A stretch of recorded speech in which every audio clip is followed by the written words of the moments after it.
and welcome to my channel, Van Life East Coast. Happy Sunday to you guys. I hope everyone is doing well out there.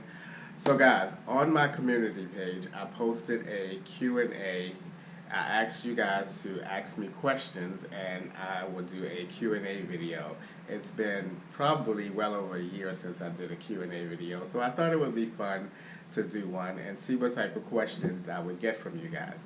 And I got quite a few questions from you guys. So today I'm going to answer some of those questions for you guys. I have written down a list of 10 questions. I'm going to try to get through these questions as quick as possible so that this video will not be super long. So I'm starting off with a series of questions that is geared towards something that I've really never talked about on my channel before. It's a personal topics. So these questions are all geared towards my personal life. So let's get to it.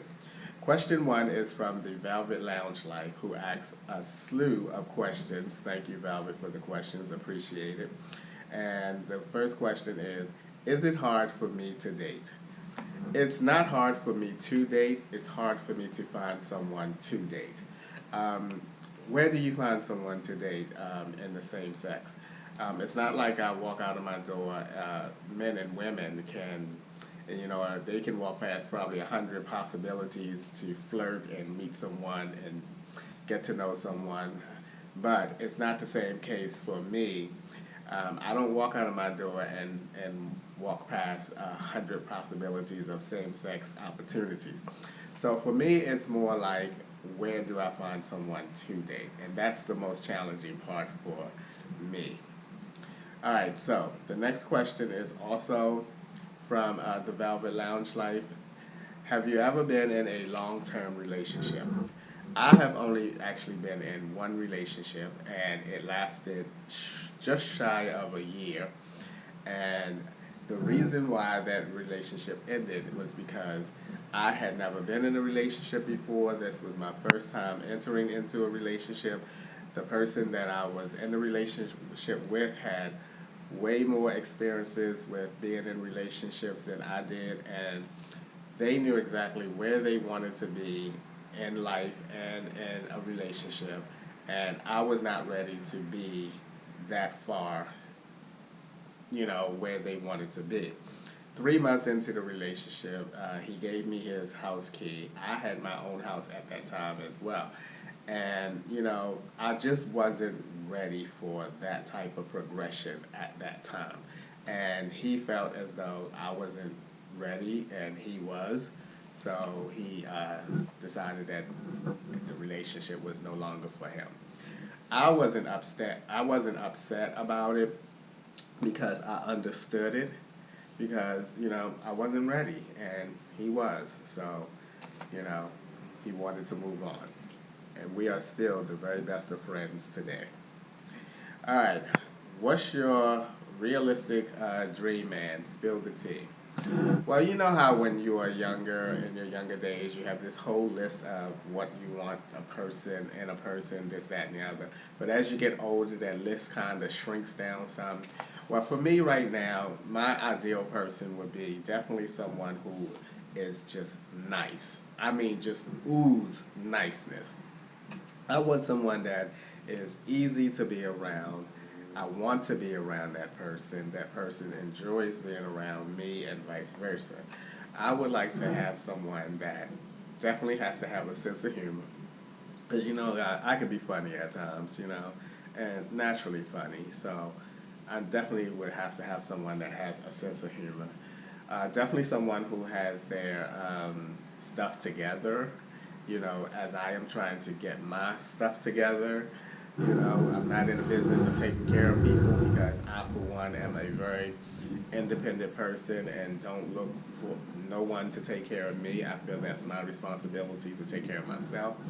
Now, from a physical aspect, I tend to gravitate towards guys that are not too much taller than I am, because I'm 5'2". The guy that I was in a relationship with, he was close to 6 feet tall, and if I had a chance to do it all over again, well, not do it all over again, the next person that I get in a relationship with, definitely would have to be a little closer to my height, around like 5'8", 5'9", not like over the 6 feet mark. I feel comfortable with someone that's in that height range.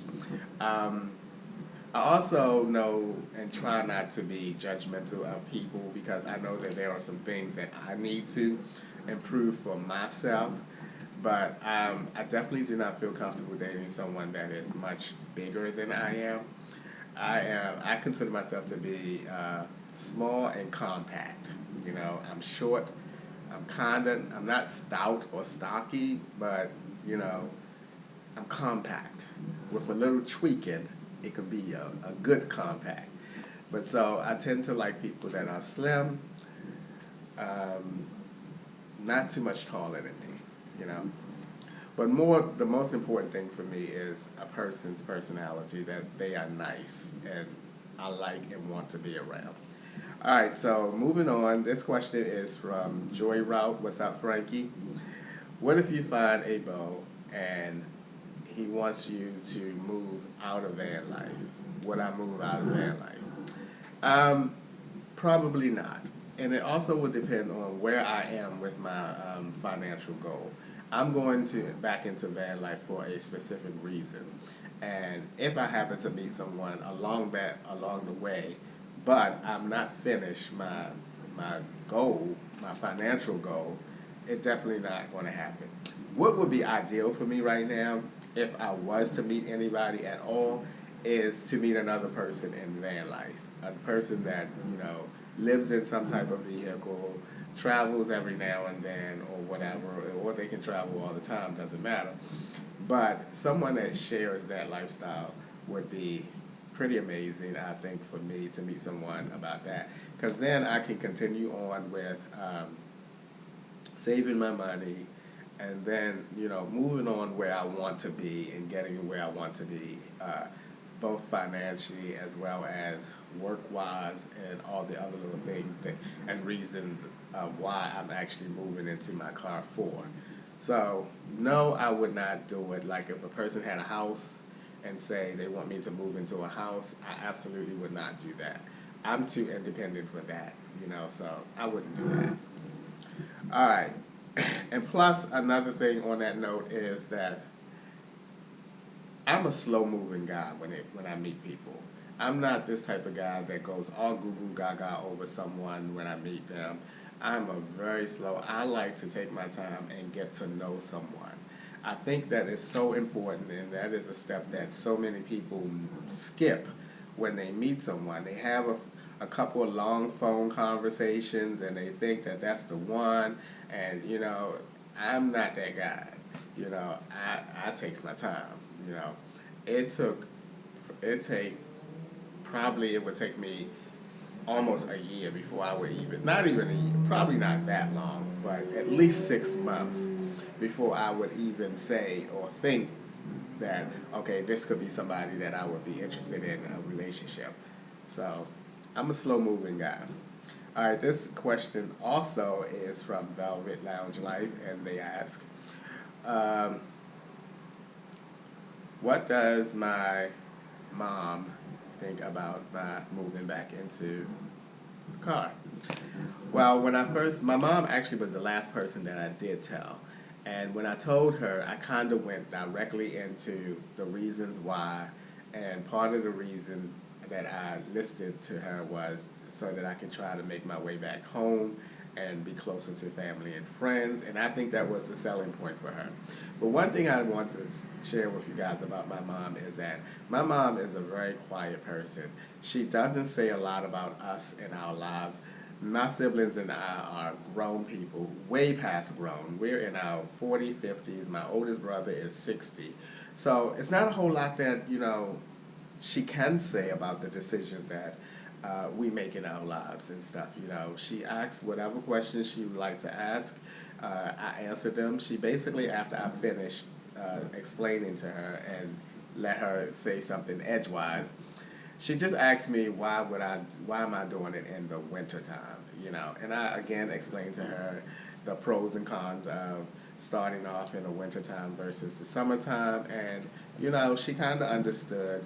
And she's okay with it. I will say that when I first moved into my minivan and told my mom about it, she had lots of concerns, like a lot of other people. But my goal for my mom when I moved into my car last time was to make sure that my mom knows that I'm okay. You know, just because I'm living in my minivan, I'm okay. And I think because of that, she's a lot at ease with it this time around as well. So that's that. All right, the next question is, now we're getting off of the whole relationship, and is from Frankie again. Uh, am I open to meeting and collabing with other YouTubers? I am, but it's not like I'm not making an effort to do that. But if something happens to come my way and it works for both parties, then I would not be opposed to that. I think it would be really fun because I can get down, especially if it's someone that I'm watching and have been watching for a while.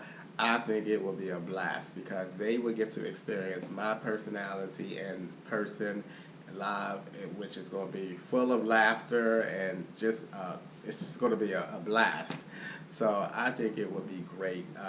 But again, I'm not making any special efforts to make that happen. All right, okay, so this is from Shirley. Do I already have a parking spot in mind? I absolutely do have a parking place in mind. It's something that I actually thought about before making the decision to move back into my car. These are things that you should consider. I don't think that, and another one of our questions was, do I think it will be as easy to van life up here in PA than it was in Baltimore on the parking ride? I think it's going to be just as easy. Not as convenient because of the park and ride in that situation, but where I'm going to park, I think it's going to be a reliable place for me to park. I'm one of those people now that if it's not broke, don't fix it, and also it's not a problem until it becomes a problem. So when it comes to parking, I'm going to go ahead and park. If it becomes an issue, I will find somewhere else to park. So that's that. Okay, the next question is from Velvet Lounge, and they ask, do I plan on keeping an eye out for a Class B, C, or bus? Absolutely not. I am not saving all of this money or trying to accumulate a lot of money to turn around and spend thousands of dollars on getting something different. If I manage to do well in this car for a year or beyond, why would I change to something else? Just to have the ability to stand up, that's not that important to me. If I want to stand up, I can get out of the car, you know, and be out and about or whatever. So my whole goal for saving money is to allow me to work part-time, be closer to my family and friends. Those are my main goals for that. Again, it just doesn't justify, I can't justify to me saving thousands of dollars and then turning around and spending thousands of more dollars on something that I really didn't have to or really didn't need. So I have no intentions on changing this car out. This car is going to be paid for sometime next year. I'm not going to trade it in for something that I don't know the history of or any of that kind of stuff. So no is the answer to that one. Okay. The next one is, are you going to share? This comes from Glenda. What's going on, Glenda? Hope that you're well. And Glenda asks, are you going to share what I eat in a day and how I prepare food? Glenda and you guys, I definitely plan on cooking in this car, inside this car. When I was in the minivan, I never cooked inside of the car. I always cooked on the outside, out of the back, at the parking ride. I don't have that option up here. I'm definitely planning on doing some cooking. I already know where I'm going to be cooking inside of the car. I've thought about that because I'm not going to be spending a chunk of money just buying breakfast, lunch, dinner, and all in between, plus food to take to work. I definitely will be doing some cooking. Now, how often am I going to actually film or make a cooking video? I don't know, but I definitely will be doing some cooking inside the van during the winter time. And the next one is from Star Colton. Your vehicle is small, parentheses, for van life. What's my backup plan if I find that the car is too uncomfortable for me to live in? First, I don't think that the car is going to be uncomfortable to live in. It's something that, I thought about. I sat in the car and I made a video actually of me sitting in the back seat of the car. There are multiple places inside this car that I can sit and hang out and be comfortable. The bed area is very comfortable. It fits me. It's the right length, as I've already shown you guys. I can also, or will also have the ability to put the back seats up and have all my bedding just tucked away in the very back of the car and utilize the back seat area for some comfort, as well as the front passenger and driver's side seats, which I will have the ability to push all the way back and have that extra leg room for comfort there. So there are many places for me to hang out in the car and feel comfortable. I feel like this car is the perfect size for me to car life in and have the car look like a normal SUV during the times that I'm not sleeping in it. So it's going to be a good fit. So no backup plan. Also, Star Colton would like to know, what's my 5-year plan? Well, in 5 years, I will be 60 years old, 2 more years from being retired. I hope within this 5 years that I am on a part-time job sooner than later, on a part-time job, spending more time with my family and friends, and just kind of living a much less work life and more social life and interaction with people in my life that I care about, and then move closer towards retirement. No special big plans. I just want to be near my family and friends, or at least have the time to be near, closer to my family and friends. So that's it. It's all about the people that I care about in my life. I'm getting older, they're getting older, we're not going to be around forever, and I need to position my life where I can spend more time with the people that I care about. And the last one is, do I have any hidden talents? From Star Colton. I have no hidden talents. None whatsoever. I don't know any magic tricks. I don't know nothing. I don't know how to do. Oh, that's terrible. I don't know how to do anything. No. Alrighty. Okay, with that being said, I think that's going to be a wrap, and I hope I answered at least a question from everybody who asked multiple questions. But as always, thank you guys for taking a few minutes out of your day to watch my videos. I appreciate you guys. You know that. And I'll see you guys the next time.